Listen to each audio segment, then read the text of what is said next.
সরকার ২০২৬ সালের সরকারি ছুটির তালিকা প্রকাশ করেছে। সাধারণ ছুটি ১৪ দিন এবং নির্বাহী আদেশে ঘোষিত ছুটি ১৪ দিন। সব মিলিয়ে আগামী বছর সরকারি কর্মচারীরা মোট ২৮ দিনের ছুটি উপভোগ করতে পারবেন। সরকারের সিদ্ধান্ত অনুযায়ী চলতি বছরের মতো ঈদ উল ফিতরে ৫ দিন, ঈদ উল আজহায় ৬ দিন এবং শারদীয় দুর্গাপূজায় ২ দিন ছুটি থাকবে। দর্শক, আসুন জানি ২০২৬ সালের সাধারণ ছুটির তালিকায় কি কি রয়েছে।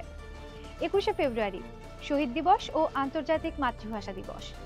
২০শে মার্চ জুমাতুল বিদা। ২১শে মার্চ ঈদ উল ফিতর। ২৬শে মার্চ স্বাধীনতা ও জাতীয় দিবস। পহেলা মে মে দিবস ও বুদ্ধ পূর্ণিমা, বৈশাখী পূর্ণিমা। ২৮ মে ঈদ উল আজহা। ৫ আগস্ট জুলাই গণ অভ্যুত্থান দিবস। ২৬শে আগস্ট ঈদে মিলাদুন্নবী সাল্লাল্লাহু আলাইহি সাল্লাম। ৪ সেপ্টেম্বর জন্মাষ্টমী। ২১শে অক্টোবর দুর্গাপূজা, বিজয়া দশমী। ১৬ই ডিসেম্বর বিজয় দিবস। ২৫শে ডিসেম্বর বড়দিন, যীশু খ্রিস্টের জন্মদিন। এবার জানবো ২০২৬ সালের নির্বাহী আদেশে কোন কোন ছুটি রয়েছে। ৪ ফেব্রুয়ারি শবে বরাত। ১৭ই মার্চ শবে কদর। ১৯-২০ ও ২২-২৩ মার্চ ঈদ উল ফিতরের আগে ও পরে দুদিন করে ছুটি।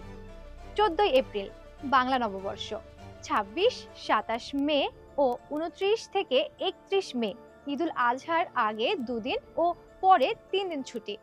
২৬শে জুন আশুরা। ২০শে অক্টোবর দুর্গাপূজার মহানবমী।